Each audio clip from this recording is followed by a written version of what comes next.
This is a special edition of Meet the Press with Tim Russert. Our issues this Sunday: Obama wins Iowa. Thank you, Iowa. Clinton wins New Hampshire. Let's give America the kind of comeback that New Hampshire has just given me. Next stops, Nevada and South Carolina. Our Meet the Candidates 2008 series continues. An exclusive interview with Democrat Hillary Clinton. For 12 years, she was the First Lady of the state of Arkansas. For 8 years, the First Lady of the United States. And in 2000, was elected the United States Senator from New York. This morning, Hillary Clinton joins us for the full hour on Meet the Press. Time to do that, because I made it very clear that my vote was not a vote for preemptive war. I said that on the floor. I said it consistently after that. It was a vote to put inspectors back in to determine what threat Saddam Hussein did in fact pose. And in Senator Obama's recent book, he clearly says he thought that Saddam Hussein had chemical and biological weapons and that he still coveted nuclear weapons. His judgment was that at the time, in 2002, we didn't need to make any efforts. My belief was we did need to pin Saddam down, put inspectors in, but I said I was against preemptive war. I spoke out against it.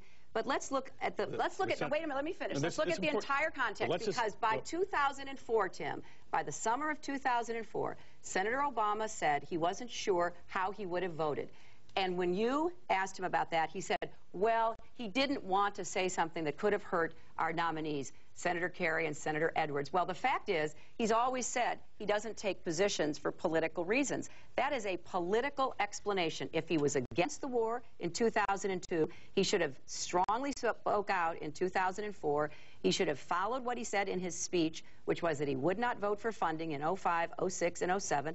That is inconsistent with what he is now running his campaign on. The story of his campaign is premised on that speech. The viewers can read the transcript from November 11th when I did talk to Senator Obama about this. He also added that from his vantage point, the administration had not made the case, but let people read it and make up their own minds. I want to stay with your vote, because that same day, Senator Levin offered an amendment, the Levin Amendment. And this is how the New York Times reported it. The Levin Amendment called for the UN to pass a new resolution explicitly approving the use of force against Iraq. It also required the president to return to Congress if his UN efforts failed. Senator Levin said, allow Congress to vote only after exhausting all options with the United States. You did not participate in that vote. You voted against Carl Levin, who was saying, give diplomacy a chance. And yet you said no. You voted to authorize war. The resolution you voted for, Robert Byrd said, was a blank check for George Bush. Ted Kennedy says was a vote for war.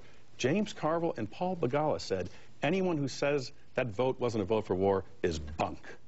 Well, Tim, if I had a lot of paper in front of me, I could quote people who say something very differently. So I know you're very good at this, and I respect it, but let's look at the context here.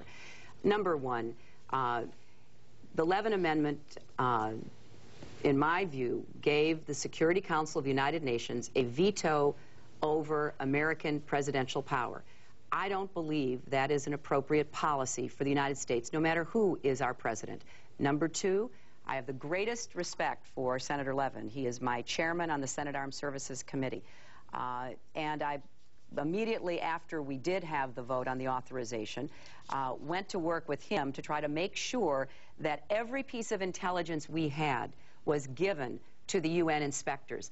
And Senator Levin and I sent a letter to Secretary Powell. We pushed that position very hard because we both had the same view, that we were going to put inspectors back in, and we needed to let the inspectors do the job that they were asked to do. Number three, I actually joined with Senator Byrd on an amendment that would limit the president's authorization to 1 year.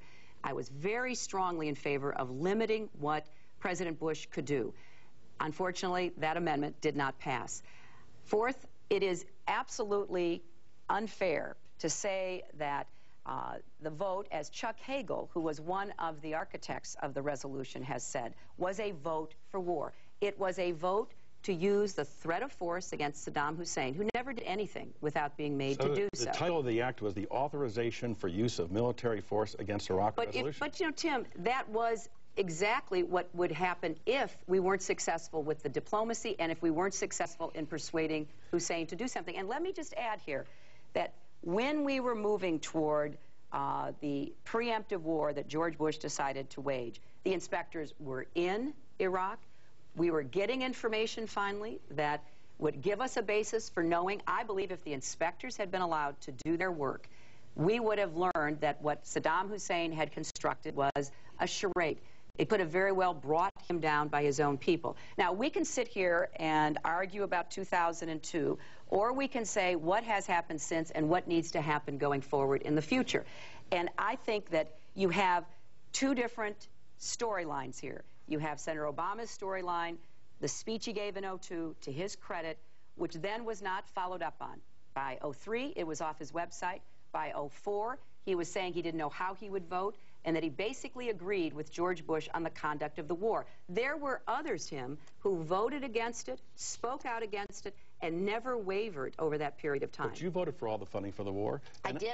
I'm not premising my campaign on something different. And was against the timetable. Well, but I did what my principal concern has always been doing what I thought was best for our country and what I thought was best for our troops. I'm not here saying anything different than that. I'm not giving you a storyline that does not hold up under the facts and the times we were in. Did he have better judgment in October of 2002? You know, look, judgment is not a single snapshot. Judgment is what you do across the course of your life and your career. A vote for war is a very important Well, vote. you know, Tim, we can have this Jesuitical argument about what exactly was meant. You know, when Chuck Hagel, who helped to draft the resolution, said it was not a vote for war, when I was told directly by the White House in response to my question, if you are given this authority, will you put the inspectors in and permit them to finish their job, I was told that's exactly what we intended to do. Now, I think it's important to take a look at the entire context here. If Senator Obama is going to get credit for his speech and his position against the war, then he deserves to be asked what happened in 2003, 2004, 2005, 2006, and 2007.